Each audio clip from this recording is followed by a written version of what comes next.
Здравейте! В момента съм на паркинга, който върви от пътя за Шилигарника, ски зоната, към хижа Бъндарица и хижа Вихрен, който, както виждате, е преграден с ски писта.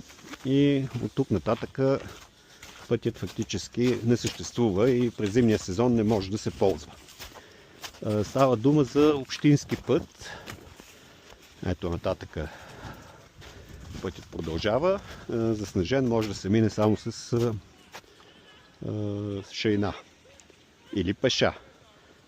Общинският път е спрян за зимния сезон. Това е разбираемо до някъде, макар че е странно как туристите, които искат да посетят Национален парк Пирин, през зимата не могат да го направят.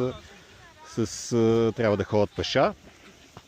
Туристите, които искат да посетят хижа Бъндарица, например, също трябва да се придвижат без превозни средства.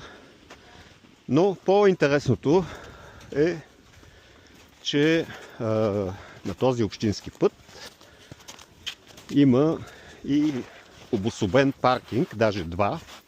Ето един паркинг, който е до самата писта и който отляво и отдясно на пътя вече не е общинска собственост, ами си е държавна собственост, гора, защитена територия, която се управлява от Министерството на околната среда и водите, МОСВ.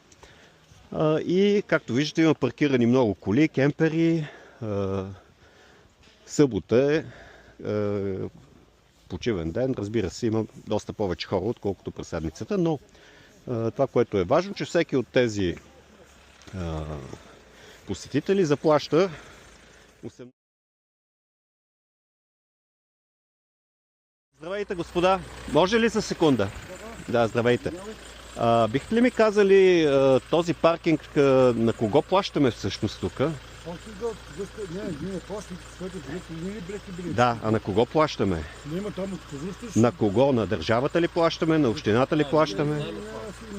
Не знаете. Ама това вие сте Национален парк Пирин. Да. Значи този път е общински. Отляво и отдясно е вашата компетенция, защото е гора. Паркингите влизат в концесията, така че не отговаряме. Така ли? Влизат в концесията на...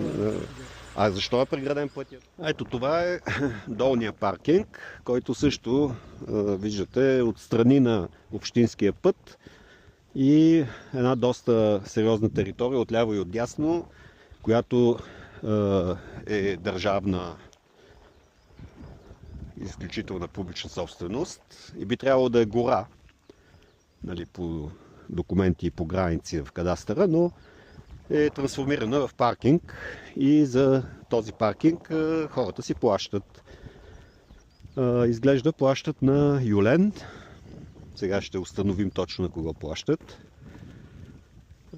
След малко ще разговарям с служителите тук на бариерите, които виждате и които са построени на самия общински път.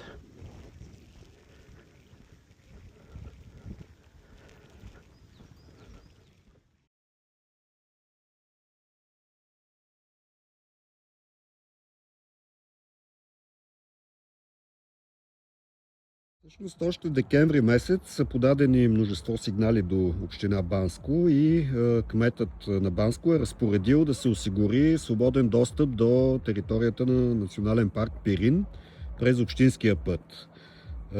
Това писмо обаче не е уважено от концесионера, който не премахва бариерата.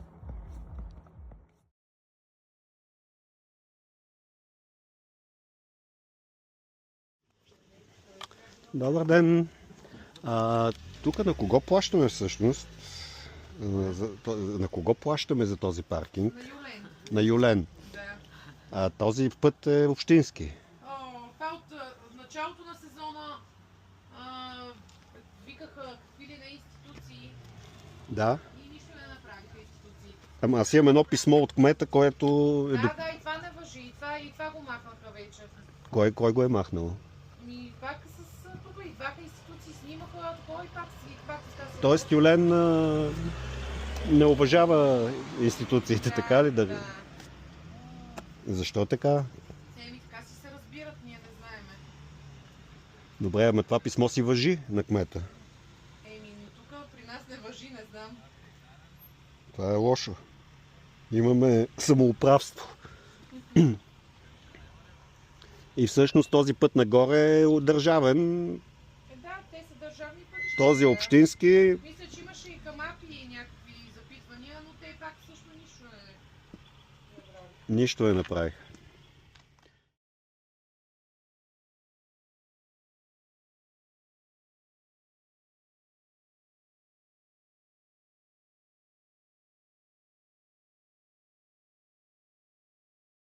Така, добре дошли, драги посетители на ски зоната, и заплатете на Юлен 13 евро за това, че ползвате паркинг, който е държавен, и път, който е общински.